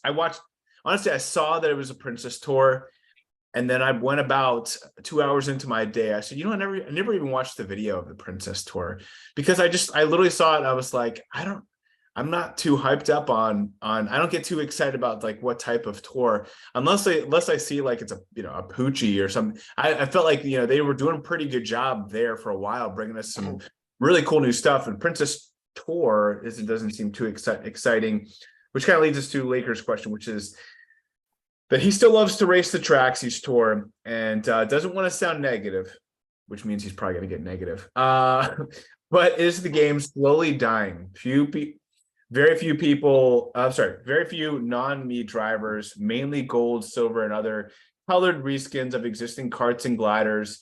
No annual update this year, around February, March, like they did last year, with different levels or different quality of life changes, etc. Almost no new battle tracks, no action on the no fixing of the multiplayer mushroom cannon, boosted scores and all cup ranking, and in general, just very few things going on extra. New interesting, spiking things up. The game feels a little stale. We get a lot of new tracks, and they probably need to fill booster pass slots and lots of other Miis. But will this continue for another 6 months, or will you still have fun if it does continue the way it is now? I mean, I think for myself, when I read that question, I kind of got confirmation that it's like once you reach tier 99, it's like, what else is there? I know not everyone is there. That's been like my ultimate goal, is to get to the top of the tiers. Never thought I would, and it's like, yeah, it's like once you get the gold Mii, quad Cupid, it's like, yeah, you just go for cards. But like other than that, it's like it just seems like it's reached the limit, and I think he validated for me like what's next. Like I don't know. I mean, I hope like something changes maybe in the fall. I know summer can kind of get the same tours and same tracks and stuff like that that are repeated, but I don't know. It kind of left a little sour taste in my mouth, and I'm just kind of chewing on it as we're speaking. So It's kind of a sobering question in general, but I even kind of like hearing us talk, like I heard Kareem and a Turtle Dude both say that they're kind of looking to relax a little bit over the next couple of tours after kind of going pretty hard into top 10, top 100, top 1000, etc. So, I don't think Raker's feeling the same way. And even when I reached out to people, one guy, Turtles, different than a Turtle Dude, had mentioned some Reddit people were interested in joining Kart Talk a couple months ago. So, the last couple episodes I've been reaching out to him, and I said, hey, anyone interested? And he said, you know what? not a lot of people, some people are busy because of the holiday weekend here in the United States or other reasons. But he's like, honestly, people are kind of burnt out. People are kind of losing some interest in the game. So I do think this is happening. This is not just, but I also wonder, is it just happening, for us? Like, is it just happening, for those of us like super users that are in the community, that are talking to each other, that are just like, submersed in this hyper situation where we're all talking to each other? Like, does the average player, are they feeling burnt out? What do you guys think? I think Zelda might have something to do with it if we're talking in the immediacy. But yeah, no, I'm not playing Zelda deliberately at the moment because I know if I get into that, that's that. So I'm saving that to winter. So my initial thought was that, look, they have to be introducing at minimum a level 9, not because I want level 9 or whatever it may be, but the way the game survives is by making changes. They don't even necessarily need to be good changes. I don't think the Miis were good, like the concept that they've come up with was good, but it changed everything around. And then, it's like out of chaos, something becomes of it. If it just continues on the same path that it is now, great. They start bringing a lot of tracks, but now we're used to a lot of tracks. Something different. I don't know. Level 9. Maybe they can go. Who says you can't go above tier 99? Why can't there be a higher tier? We know that we've got at least 25 weeks more until you can complete the extra hard, difficult challenges or whatever. So they can do things. It's not difficult for them to come up with a different cart to. The thing that I'm thinking about is are they just trying to make money off coins? Is that all they're doing? And then letting the game die? I don't know, because for us higher players, the whale players, like rubies are kind of pointless to the point where you're just using them to get coins. And it's like, it's not gacha, if you will, but it kind of is. It's like that ticket's in your shop. You've got to do that. I just hope that they can do something about that and create some. So like for some people, yeah, it's extra tracks, it's beauty, it's new items, it's elegance or whatever it is. For me, it's new ways to play the game. That might be a new skill. It might be just a different, concept. The shrooming thing that people are doing in battle, whether you hate it or dislike it, it actually can bring in, it's something different. There's groups of people doing it, and I can tell you it can get extremely fiery in there. People start like shouting at each other and stuff like that. It's actually highly amusing. But you know what? It adds a little something, whether that, okay, I'm not going to get into the morals of that, or the ethics. But there definitely needs to be something that, changes. I think level 9 is the obvious thing. But hopefully something else that they can come up with a new ticket. Bring the blue pipe. I don't know. The blue pipe, yes. I mean, or the blue ticket. I kind of mentioned the blue ticket thought process on, but I think you got to poke the bee's nest, man. I think things are getting a little stagnant. What's your thoughts, guys? I like Yeah, the so about idea. I'm sorry. You can You go go. first if you want. All right.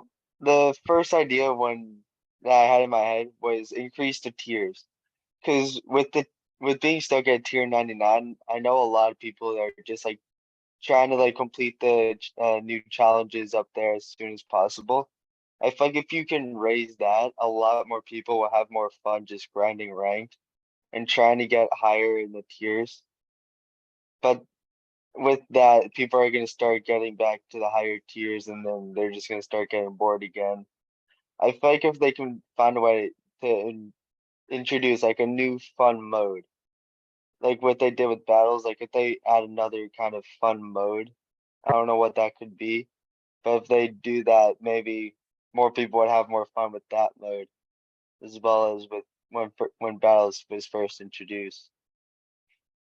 Or imagine you got platinum Mii for the tier 99 challenges. Yeah, Imagine that's what. that.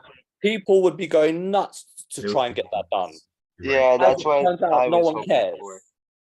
Like, it's That's such an easy thing to do. yeah. I mean, instead of making it a badge, it's a driver. How hard can that be? I don't get it. I mean, I think I remember a little bit when they first added, when like the first time like Gold Mii was able to be attained.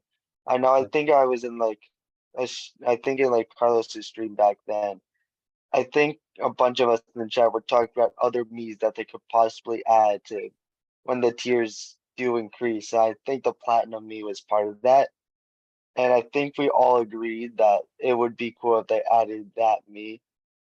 And since we're here at 99, or a lot of people are, and there's like no Platinum Mii, it's kind of disappointing at that point.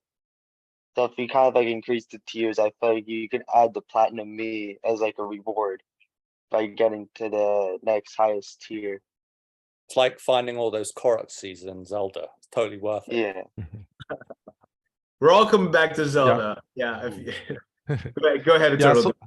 so I do think also that many people are burnt out. I mean, I've seen it also in several servers, and many people that I know are just either stopped spending on premium challenges, or just playing a lot more casually. Some days not playing at all, and so on. So I think many people are getting tired, especially the ones who care a lot about particular characters. And I think that's also, I mean, you were asking earlier whether it's just us in our bubble who notice all these changes, but actually I was thinking like new players. If I arrive as a new player now to Mario Kart Tour, and yes, there are a lot of old cool alts, but if I see the only new drivers coming out are Mii suits, as a new player, you probably don't care that much about the points. And if I think something like new characters, I think most of the casual players probably care about that, or not most, but many. So I think it can also affect other people. And about the tier 99, I really don't think it will go above, precisely because of that extreme challenges card, because it's, I mean, it says win ranked at tier 99 30 times, and if they next week introduce lift the cap to so that you can make it to 120, then it will be impossible to finish that challenge card. And not just for and even if they do it in 30 weeks from now when everybody has it, or 20, whatever it is, still there will be people that have started it or haven't even reached it and will reach tier 99 later. And then what happens? I mean, they would need to completely remove the card and then replace it with something that says win ranked at tier 99 or higher 30 times. But I don't think they've ever done that. That would be weird. So I mean, to me, that really indicates that tier 99 is the maximum, and that's how it's going to be.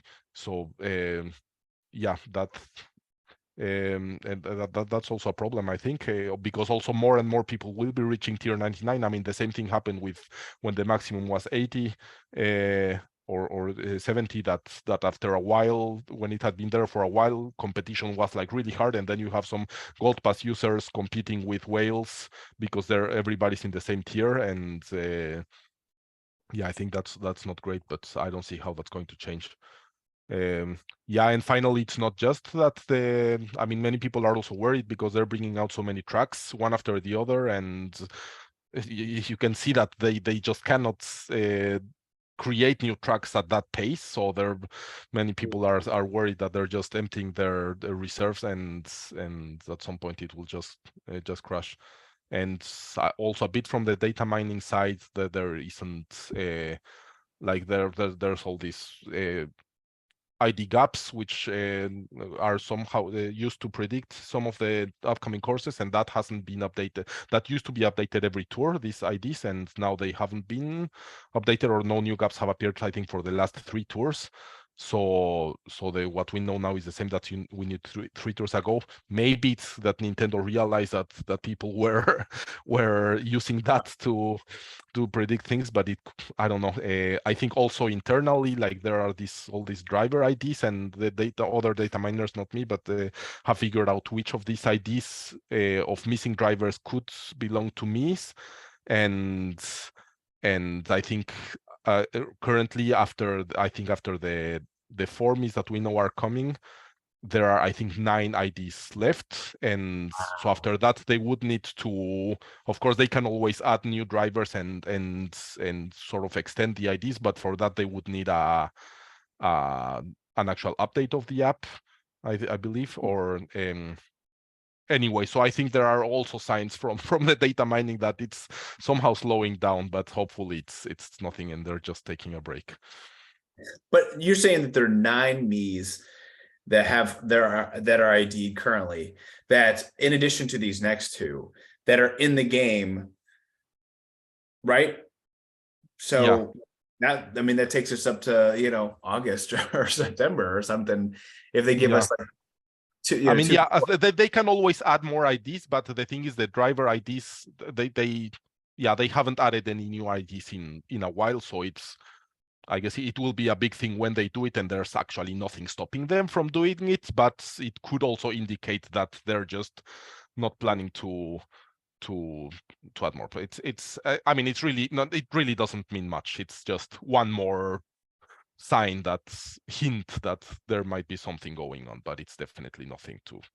Yeah, I don't know if that says more about the Miis as much as it says something that there could be a major update coming in, you know, I don't know, 2 or 3 months from now, which I think I actually kind of going back to this question, I'm actually cool with them not doing anything too spectacular this summer. I'm looking forward to spending a lot of time, you know, with the family, being outdoors, hanging out. In fact, it's one of the reasons why I haven't played Zelda, is because like this is like the perfect time of year. This is my favorite time, where like there's so much to do. We've been locked up in our house over the winter, you know, trying to just stay warm. And here it is, like birds are chirping, things are like, the pool's opening this weekend, and like I can't wait to just be outside, not playing video games. And when I'm playing, like I do a lot of I do like to like grind at the pool, meaning like grind like something you know, thoughtless, like grinding player EXP level.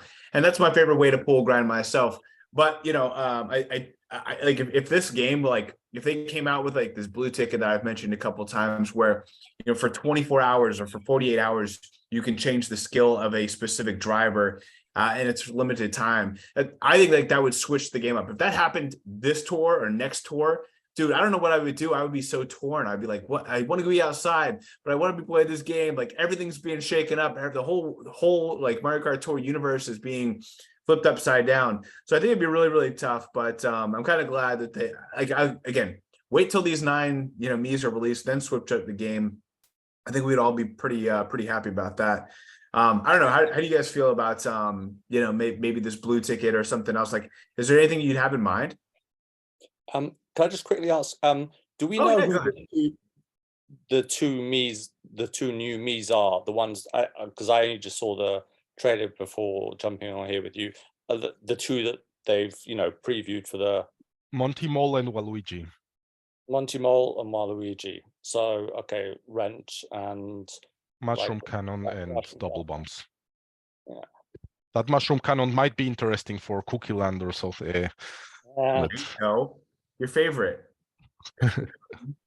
No, I mean, honestly, I've kind of thought about maybe saving up for this Waluigi alt. I mean, that would be pretty cool to have a Waluigi Mii suit that I could invest in, just because I'm a big Waluigi fan. I don't know if probably the only person that would be pretty psyched about that. But no, I think that's I think it's cool. Like, you know, for some of us who are fans of, you know, Daisy, I think about our good friend Draco is probably super psyched about a Daisy Mii. Do you think like that could be pretty fun, you know, as we one day we'll get a Kamek Mii, and I'm sure for that tour we'll go a little buck wild. But I don't know, what do you guys think?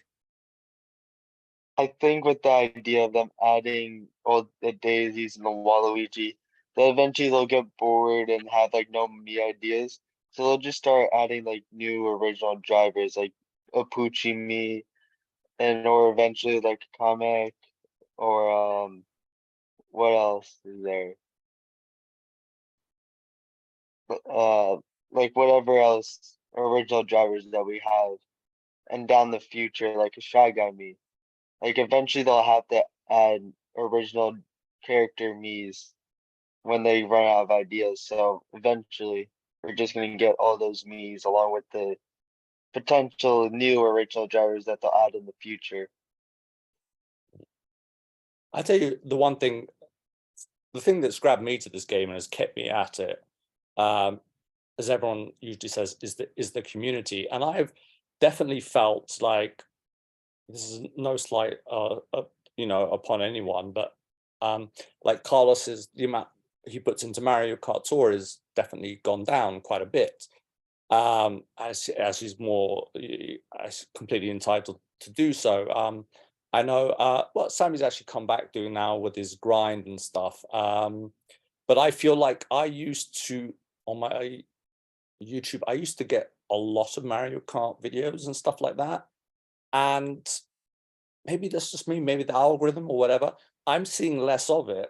And therefore, my interest is not quite as heavy, and I'm not on Discord quite as much, and my mind goes to other places. That's a lot of what happens with me, is in, if I meet 4 or 5 people on Discord and I start chatting to them about strategies, or I start talking to them about whatever it is, that attracts me to the game.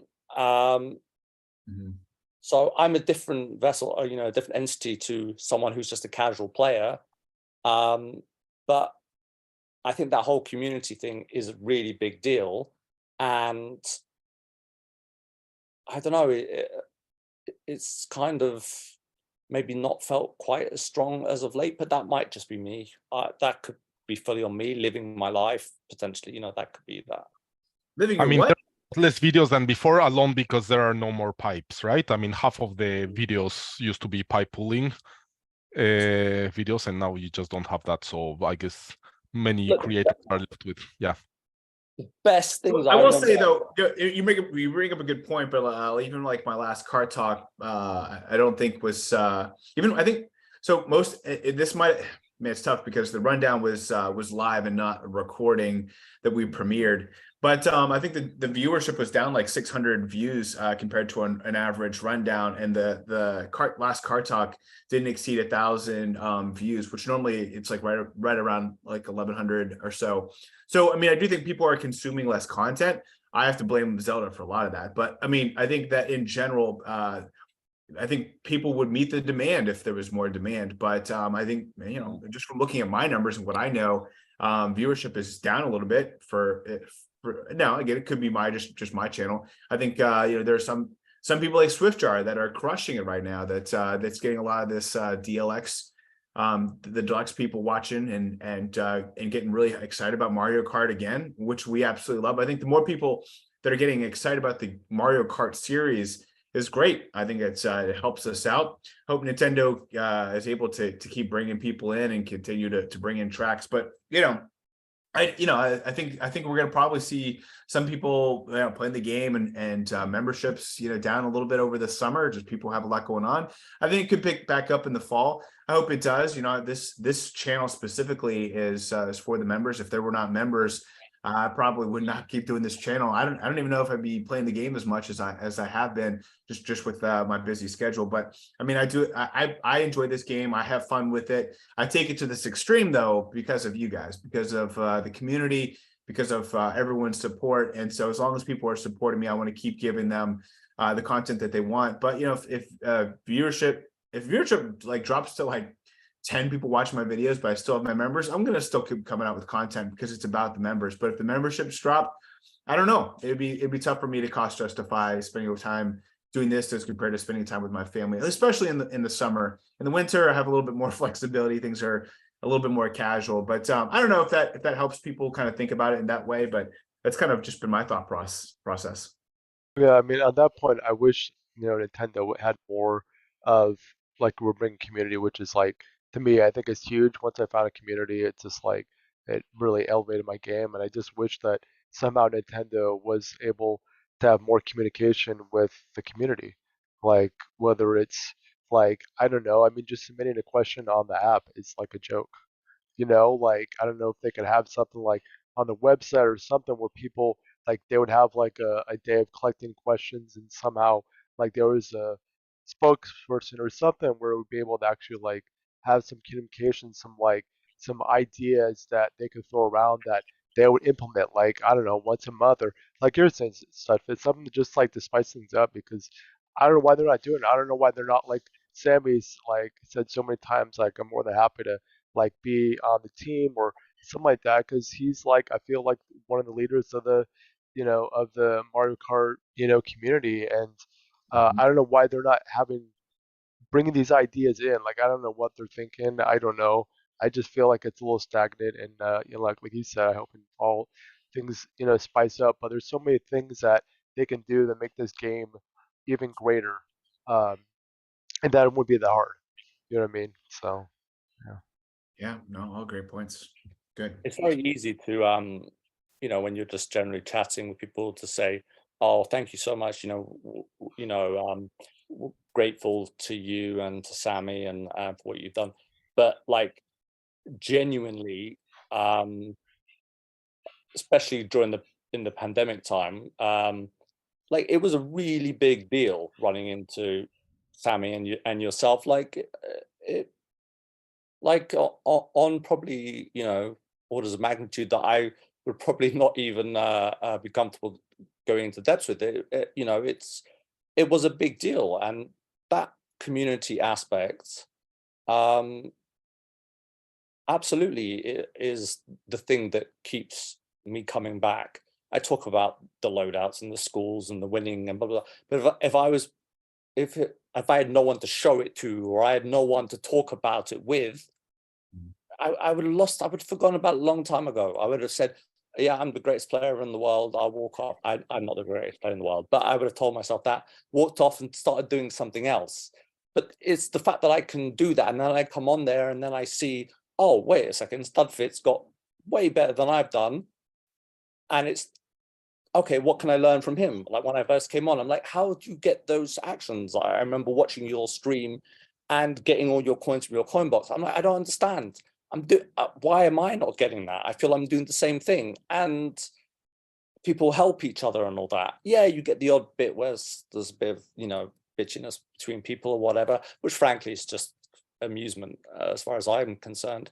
That needs to, I would never want to say it's incumbent upon you, Studfit, at all, because it's not. I am just hopeful that you maintain your passion for what it is that you do, because I derive a lot of joy from what you do. So I hope, for the sake of you and Sammy, and for my own sake, that it continues, and I hope Nintendo provides you with the right stuff for you to continue doing what you're doing. I mean, I used to love watching you at 4:30 in the morning, pulling pipes, and Yeah. getting the numbers wrong, and oh wait, oh god, not him again, and then trying to get the one gold item that you wanted. It was great fun. It was 10 in the morning for me, so it was great. It was perfect. Yeah, anyway. Gold Pipes was pretty awesome, I have to admit. No doubt about that. All right, guys. Well, good. I did want to carve out just a couple minutes just to hear from a turtle dude to specifically talk about data mining. Now, explain to us a little bit about your experience data mining, a turtle dude. Like, what has to happen? How did you start doing it? What else have you seen in addition to these Mii suits, etc.? Well, the Mii suit is not something I've seen myself. That's something that other people have done. So there are many types of data mining. So there's what many people do, and then has been there pretty much since day one, is sort of extracting, like getting the game dump, and from where you people get the sprites and all these images and the banners and so on. That's fairly easy to do. And then there's this completely new thing that Koopa V has started doing, where he somehow, it's a top secret and nobody really knows what exactly he's doing, but he somehow gets access to the next tour like a week before the next tour starts. So some but yeah, what interested me most is not so much the getting the music files and so on, but the coverage data, which is something that for a long time only Hydra knew how to do, and he's the one that actually provided that data to pretty much all the trackers. So both all the BAM and GERBs trackers, BAM and GERBs. Actually, yesterday I learned that it's pronounced GERBs and not GERBs. Never too late. And the yeah, Larry Sheets and My Tools and Ticket Time and Maxi Sheets and that MKT, that iPhone app, I forget how it's called, Playbook. All of that pretty much gets that coverage data from, because by now originally all the trackers would sort of record the buffs by hand, but now it's pretty much impossible.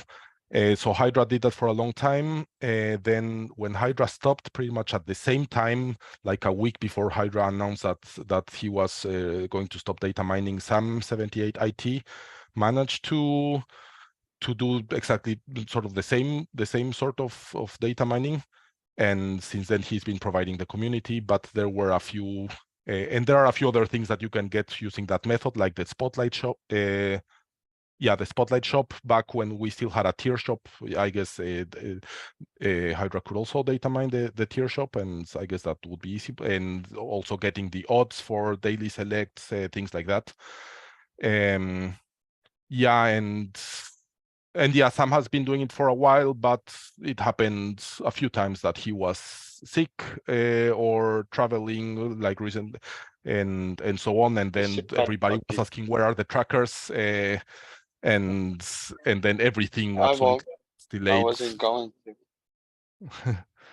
Sorry, tell you might want to put yourself on mute, buddy. Yeah, so Sam stepped in, and then what? How has it kind of grown to its where it's at today? Yeah, so when Sam wasn't able to do it, pretty much everything would slow down by several days, and everybody was asking where are the trackers and where is the DKR sheet, and well, not the DKR sheet, but and so on. So and I had been wondering how hard that would actually do. I had never done anything similar, but from here and there, I had started like from nuggets of hints that Sam and Hydra had given here and there over the years. I started looking into that, doing a lot of Googling, a lot of asking ChatGPT, and I bought I knew that both of them were using a jailbroken iPhone, so I bought an old iPhone for $50, which I use now only for the data mining, and yeah, I spent some time looking into that, but I managed to get it. So now every day the first day of the tour, the first thing I do is the first hours while everybody's looking at the new drivers and so on. I'm extracting all this data, which now I'm also providing in the BAM and GERB server. And in cases like in this tour, for example, this time Sam was only available on Friday, and I was able to provide that data on Wednesday, which was the first time that it was actually useful. Oh, thank you. No, I appreciate you doing that, man. That's so useful, and I know, like, we're always looking to, because we hate to be in a situation where we don't get that, because that would delay the run. I mean, it's already. I always feel like I wish I could come out in a perfect world. I wish the slides were ready and we could present the rundown on Wednesdays when the tour was released, but it doesn't work like that. There's a lot of people like yourself that and the hard work that you do behind the scenes. Curious, from what you see in the data mine, is there anything that you'd like to get out there into the public, like whether it's like a badge that says Amsterdam, like we all found one time, or that there were these like tuk carts that we found in the data mining, the people that later on we saw Bangkok Rush. Is there any insights that you can give us into what's seen in data mining, or is that the exploring of that kind of been kind of tailing off as we were more focused on, getting data that would help us with trackers and stuff? Yeah. So something that I started looking at some months ago was how to data mine card sizes, because I mean, I know Rashid does that manually, and he takes like loads of screenshots on auto mode and then looks for tracks that have tiles and so on. And I had always thought that it would be so practical if we could just do that automatically. I first of all asked Rashid whether he would actually like that, because I didn't want to just for a robot to take his job, but he was very happy. He said he had contacted Hydra about that, but it hadn't worked out. So I actually found how to do that, to get these dimensions that are pretty well correlated. I think, yeah, I mean, I was able to get some numbers that seem to correlate fairly well to the measurements that Rashid had made, but I didn't get very far, because I could only do it for do these measurements during a race, and which meant that I could only do that for the limited, and I'm data mining not with my main account but with a new account just in case it gets banned. So I could only do it for a few carts. But recently I started talking to Sam about it, and he's much better at that than me. So he actually found a way to, yeah, essentially force the sort of hack the game to play with whichever driver and whichever cart you want. So he exported all the data for all the carts using King Bobom Gold, which is the driver that Rashid uses for his measurements. And then we sent that data to Rashid to and looked what were the biggest discrepancies. And yeah, there was for example, yeah, I can't remember which cart it was, but there was like a big discrepancy that I myself looked at the screenshots, and it did look like the data mined measurements were much more exact than the ones from Rashid, which were, I guess, partially inherited from Curtis. So yeah, that's that was last tour, and Rashid was busy because he was doing a top 10 run. I need to get back to him, but hopefully soon we'll be able to have much more exact card sizes. Well, if I could just ask two things. If you could find out, is the jumbo jet as big as people claim it is? And is Kamek Zoom Broom as crap as we all feel it is? So the jumbo jetter was the very first thing I checked, and yes, that one was pretty much what Rashid was made. So exactly as wide as the, what was it, I don't know, but at least the width was pretty much that. With the others, it doesn't feel that way because it's just the wings that are so wide. But the thing is, the hitbox really goes all the way back, and it's really like a rectangle, a box.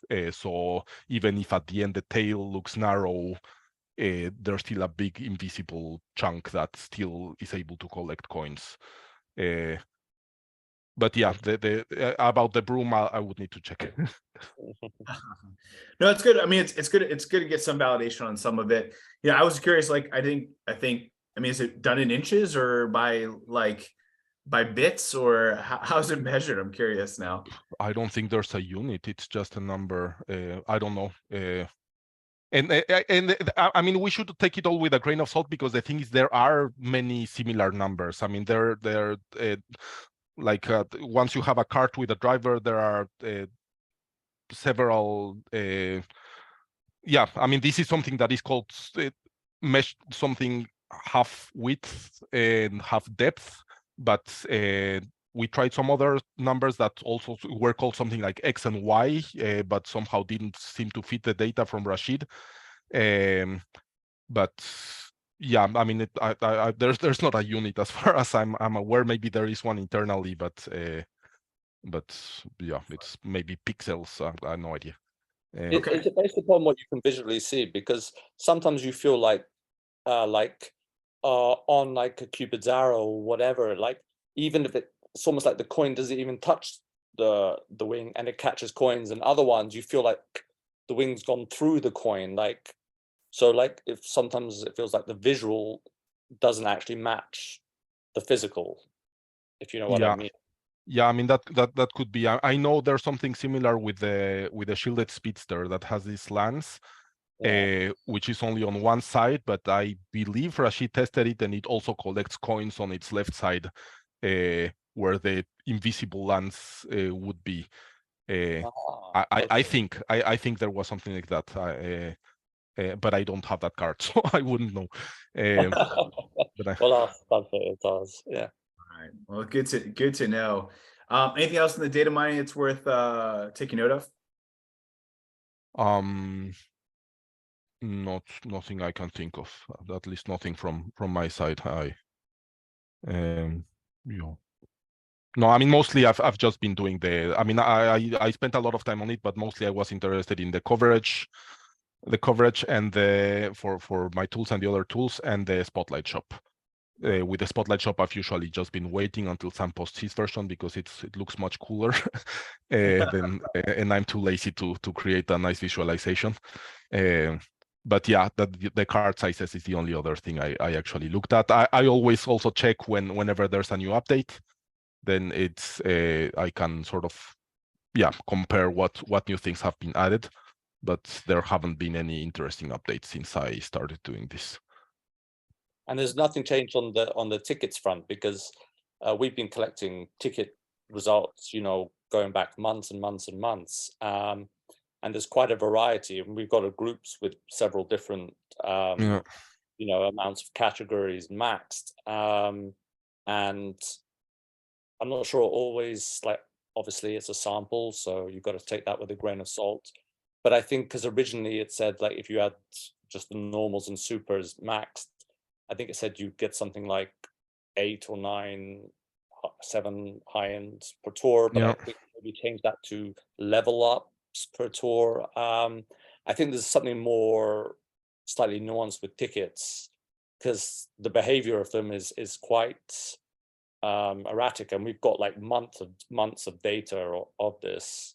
It's personal, so it's not like thousands of people, but it is, Studfit will know we've been going back months and months of doing this, and it's I don't know if there's anything that Nintendo could be doing server side, or I don't know.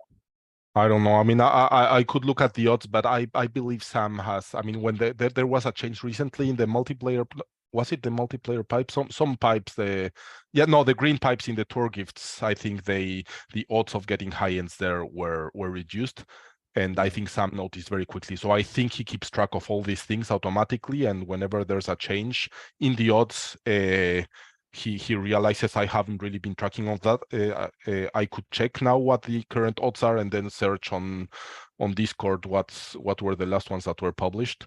But yeah, it's possible that they've also changed the implementation at some point, and that these odds don't work as straightforwardly as they used to. But I haven't looked into that. Good, guys. Well, we've just hit 2 hours. Can't believe time flies when you're having fun. It always gets away from us. We had a great time. I thought we talked about these topics at very good length and got into a lot of good stories. So appreciate you guys all joining us. Thanks for that intel, Turtle Dude. Thanks again for sharing your story, sharing your experiences.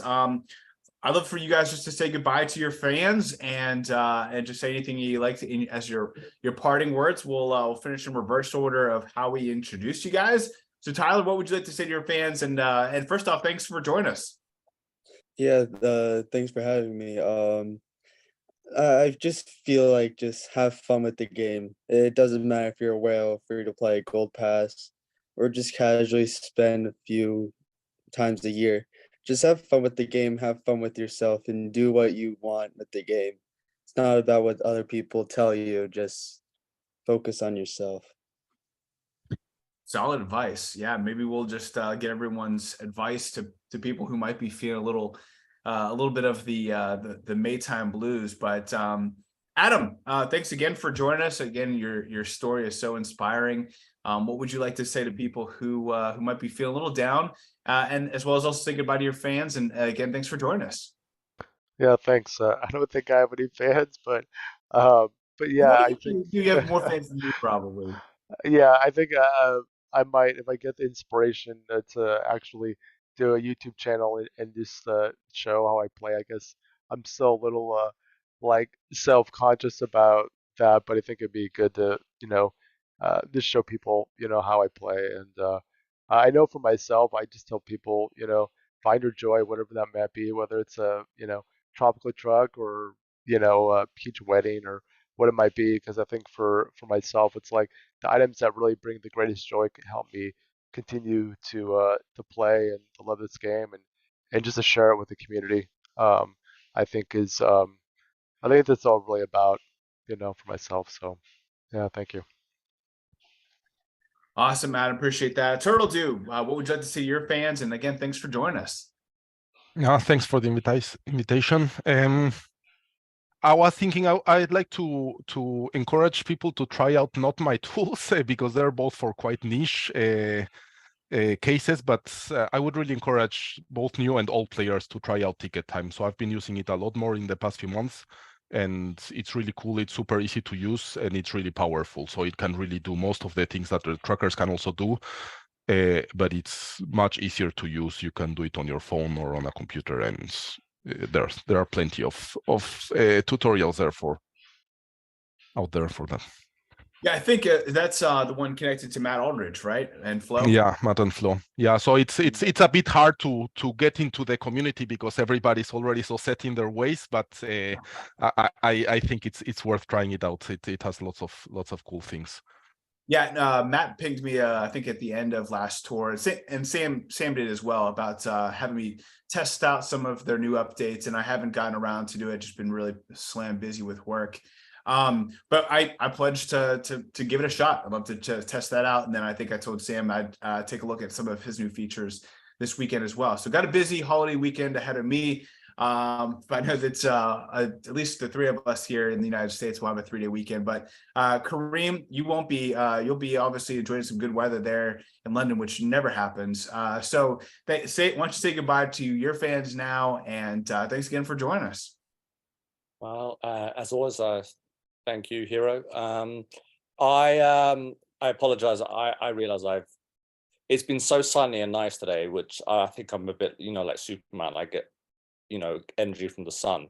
I realize I've been talking nonstop, to which I'm so sorry. But honestly, it was really great. Like a Turtle Dude's always got. I'm always listening when he speaks. It's good to have met Tyler, whether it's A, B, or C. I'm not entirely sure, but I think I know which Tyler it is now. And Adam, of course, it's just beyond inspirational. And when he asked me to help him with one of his sheets, and I think we finally got that sorted, like it's more than my pleasure. And every time, well, it's only the second time, but top guy. And obviously you Studfit with what you do, it's absolutely fantastic. And my girlfriend thinks I'm weird because I'm going on podcasts to talk about Mario Kart. She legit is like, what are we going out Friday night? I said, no, I'm on a podcast for Mario Kart. She's like, you're so weird. But I don't care. I love it. I enjoy it. I'll do what I do. She can go do what she wants to do. I love this game. I love these people. And I hope it continues. Yeah, absolutely. And the only other tip I would say to other people, beyond the usual, try and have fun, is crush your opponents by triple capping. All right? Good. You make it sound so easy. No, I appreciate that, Kareem. That's such a great way to end. Just we love the people above anything else. Like, the game is fun, but it's just a game. These people are real life human beings, and it's so funny. I've probably spent more time with Mario Kart Tour community than I actually have like my real life friends or friends that are around me in my community. So I'm so appreciative of everything. Everyone watching the premiere, everyone who's here on this call. I appreciate everything that you guys do. You guys keep this alive, and I'm so appreciative of everything that you do. So thank you to those in the United States. Have a happy Memorial Day weekend, and for those everywhere else, enjoy your summer. Enjoy this game as a casual, fun hobby on the side, unless you're Kareem and you're doing podcasts on Friday nights. But there's still time for Kareem. You can still have some fun tonight. But thank you all for watching. Thank you all for joining me. And until next time, may the frenzy luck be with you. See you guys.